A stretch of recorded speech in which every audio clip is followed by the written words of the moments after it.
ሰላም ጤና ይስጥልኝ። እንዴት ናችሁ ውድ ቤተሰቦችን? ያለው እግዚአብሔር ይመስገን። በያላችሁበት ሰላማችሁ ብዝዝት ይበልልኝ። እንግዲህ ዛሬ የምናየው የመጨረሻ የአማርኛ ፊደላትን ነው ማለት ነው። ያላየናቸውን ከገ ጀምሮ እስከ ፐ ማለት ነው። እነዚህን አብረን እናያለን። አብራችሁ ቆዩ። ስለዚህ የመጀመሪያ ፊደል የምናየው ማንን ነው? ገና የገን ቤተሰብ ነው ማለት ነው። ትምህርት መጀመራችን በፊት ግን በውስጥ መስመር መማማር የምትፈልጉ ካላችሁ ከስር ባለው ስልክ በኢሞ በቴሌግራም እንዲሁም በዋትሳፕ ደውሉ። እሺ አሁን ወደ ትምህርታችን መሄድ እንችላለን። እንዳልኳችሁ መጀመሪያ የምናያቸው እነዚህን ነው። ገና የገ ቤተሰብ ናቸው። አብራችሁ ቁጠሩ። እሺ የመጀመሪያዋ ገ እንላታለን።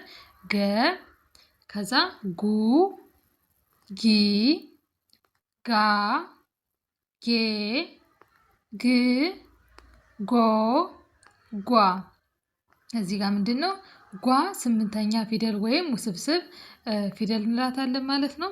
የመጀመሪያዋ ገ ምንም አይነት ቅጥያ የላትም። ጉ እንደምታዩት በቀኝ በኩል ሁሌም እንደምላችሁ ሁለተኛ ፊደል በቀኝ በኩል መሀል ላይ ምንድነው ቅጥያ ያላቸው ብያችኋለሁ። ስለዚህ ጉ እንላታለን።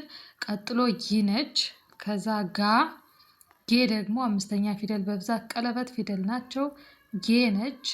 ከዛ ግሽ ቀጥለን ጠና የጠን ቤተሰብ ነው የምናይ። እነዚህን አብረን እናያለን ማለት ነው። አብራችሁ ቁጠሩ። ጠ ጡ ጢ ጣ ጤ ጥ ጦ ጧ። በጣም ጥሩ።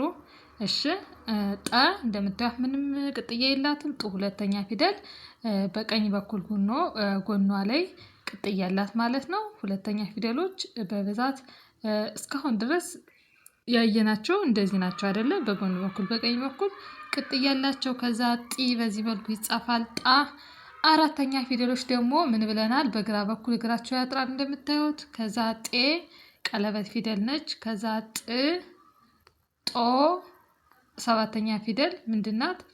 በቀኝ በኩል እግሯ ታጥራለች። ከዛ ጧ ደግሞ ጣን ወስደን አራተኛ ፊደልን ወስደን እንደዚች እንጽፋታለን ማለት ነው። ዲቃላ ሆሄ ወይም ውስብስብ ፊደል ናት ብለናል። ቀጥለን ወደ ጨና የጨ ቤተሰብ እናያለን ማለት ነው። ጨና የጨ ቤተሰብ አብረን እንቆጥራለን። ጨ ጩ ጪ ጫ ጬ ጭ ጮ። እሺ ስለዚህ እነዚህ ደግሞ ጨና የጨ ቤተሰብ ናቸው። እሺ ቀጥለን የምናየው ጠና የጰ ቤተሰብ። እነዚህ የጰ ቤተሰቦች ናቸው። አብረን ቆጥር። ጰ ጱ ጲ ጳ ጴ ጵ ጶ ጧ። እሺ በጣም ጥሩች። የመጨረሻዋ ዲቃላ ሆሄ። አሁንም ማንን ወስደን ነው? በብዛት ዲቃላ ሆሄ ስንጽፍ ምን ብለናል? አራተኛ ፊደልን ወስደን እንጽፋለን። ስለዚህ የጰ ቤተሰብ አራተኛ ፊደል ጳ ነች። ስለዚህ ጳንን ወስዳለን። ከዛ እግሯ ጋር ቅጥያ ስናደርግ ጧ ሚል ፊደል ይሰጠናል ማለት ነው። እቺ ዲቃላ ሆሄ ጧ ነች። እሺ ስለዚህ በዚህ መልኩ ትጻፋለች ማለት ነው። ጰ እንደምታዩት ምንም ቅጥያ የላትም። የመጀመሪያ ፊደሎች በብዛት ራሳቸውን ችለው ነው የሚጻፉ። በጎንም ቅጥያ የላቸውም፣ ቀለበትም የላቸውም በብዛት ማለት ነው። ጶ ደግሞ ሁሌም እንደምላችሁ በቀኝ በኩል ይኸው አሁን ሁሉም ሁለተኛ ፊደሎች እያቸው። አሁን እዚህ ጋር ጉ ሁለተኛ ፊደል ነች አይደለ? በቀኝ በኩል ቅጥያ ያላት። ጡም ቅጥያ ያላት። ጩም ቅጥያ ያላት። በተመሳሳይ ጡም ቅጥያ ያላት ማለት ነው። ስለዚህ የመመሳሰል ባህሪ ስላላቸው በደንብ አይታችሁ ለመሸምደድ ሞክሩ ማለት ነው። መሸምደድ ነው። ጡ ከዛ ጲ ጲ ደግሞ አሁን በተመሳሳይ በቀኝ በኩል ሆና እግሯ ላይ ወረድ ብላ እግሯ ላይ እንደዚህ ጠመም ያለች የሆነች ቅጥያ ምልክት አላት ማለት ነው። ይህም በተመሳሳይ እዚህ ጋር ጢም ሶስተኛ ፊደል ጢም እዚህ ጋር በቀኝ በኩል ነው ያላት። ጭም አላት፣ ጲም አላት ማለት ነው። ለዚህ ፊደሎቹ የመመሳሰል ባህሪ ያላቸው እና ለመሸምደድ ብትሞክሩ የበለጠ አሪፍ ነው ብዬ አስባለሁ። አራተኛ ፊደል ደግሞ በብዛት በግራ በኩል አጭር ነው ብያችኋለሁ። ይሄው ጣ አጭር ነው በግራ በኩል። አራተኛ ፊደል ጣ። ጨ ቤተሰብ ጋር ስንሄድ አሁንም ጫ በግራ በኩል አጭር ነው። እዚህ ጋር ደግሞ ጳ አጭር ነው ማለት ነው። ከዛ ጴ ቀለበት ፊደል አምስተኛ ፊደል ቀለበት ናቸው። ይሄው ከግ ጀምረን ግ ቀለበት አለው፣ ጤ ያለው፣ ጭ ያለው፣ ጴ ያለው ማለት ነው። ከዛ ጵ በዚህ መልኩ ይጻፋል። ጶ ሰባተኛ ፊደል በቀኝ በኩል እግሩ ያጥራል ብያቸዋለሁ። ይኸው ለምሳሌ ወደ ጠ ቤተሰብ እንሄድ። ሰባተኛ ፊደል ጦ ነች አይደል? በቀኝ በኩል አጭር ናት። የጨ ቤተሰብ አሁንም ሰባተኛ ፊደል ጮ በቀኝ በኩል አጭር ናት። አሁንም ወደ ጠ ቤተሰብ እንሄድ። ሰባተኛ ፊደል ጶ በቀኝ በኩል አጭር ናት እግሯ ማለት ነው። ስለዚህ ፊደሎቹን ራሱ አንደኛ ፊደል ምልክታቸውን መያዝ እሺ። አንደኛ ፊደል በብዛት ምልክት የላቸውም። ሁለተኛ ፊደል ጎናቸው ላይ፣ ሶስተኛ ፊደል፣ አራተኛ ፊደል በግራ በኩል ያጥራል እያላችሁ፣ አምስተኛ ፊደል ቀለበት እያላችሁ በራሳችሁ አካሄድ በራሳችሁ ስልት ለመሸምደድ ብትሞክሩ የተሻለ ነው ብዬ አስባለሁ። እሺ ቀጥለን የምናየው የፀን ቤተሰብ ነው ማለት ነው። ይሄ ደግሞ ፀ እንለዋለን ማለት ነው። ይሄንም አብረን እናያለን። እዚህ ጋር የፀና እንትን አጻጻፍ ይመሳሰላል። እሺ ፀን በደንብ ከጻፋችሁ ጠላይ ራሷ ላይ ምን ማድረግ ነው? ቁንጮ ወይም የሆነች ምልክት ማድረግ ነው እንጂ ፀን ከጻፋችሁ ይሄኛው እንደጻፋችሁ ነው ማለት ነው። ስለዚህ የመመሳሰል ነገር አላቸው። እዚህ ጋር በደንብ ማስተዋል ግን ይጠይቃል ማለት ነው። እንዳልኳችሁ ጠላይ ራሷ ላይ ቅጥያ ያላት ማለት ነው። አብረን እንቁጠር። እችን ፀና የፀን ቤተሰብ ማለት ነው። ፀ ጹ ጺ ጻ ጼ ጽ ጾ ጿ።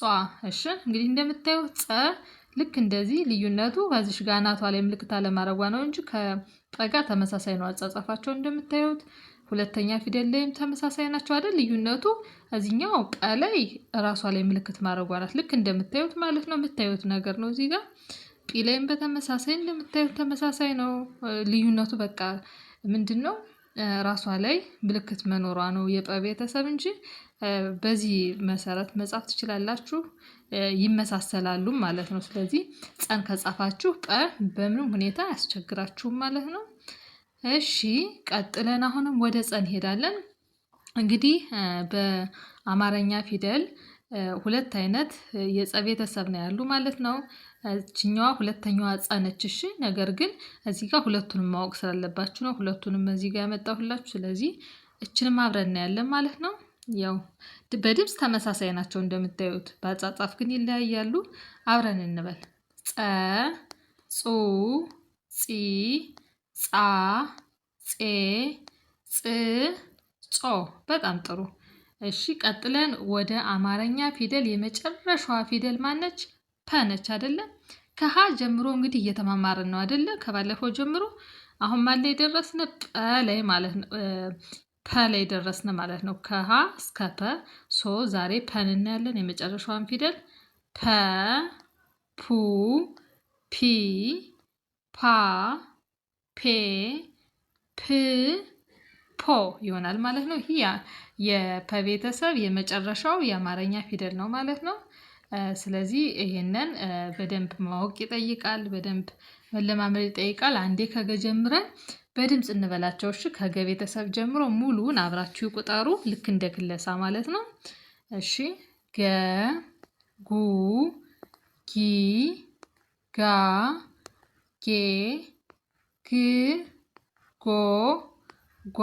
በጣም ጥሩ። ቀጥለን የጠን ቤተሰብ እናያለን።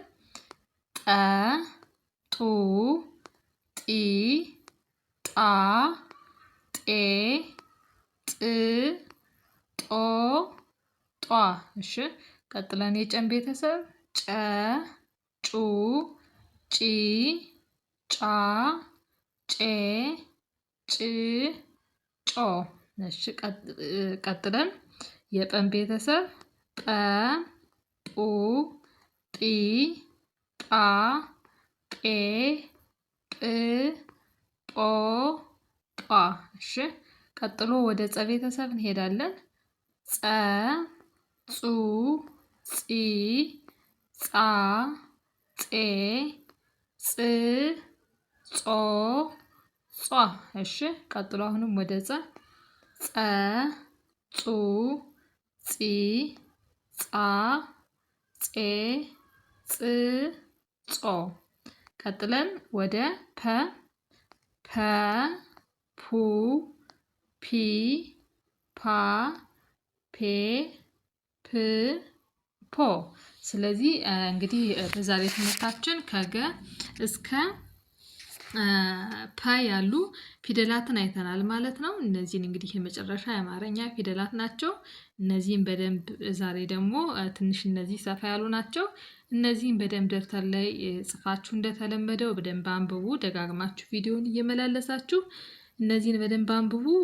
እንግዲህ ነገ ደግሞ በሌላ ትምህርት በሌላ ርዕስ እንገናኛለን።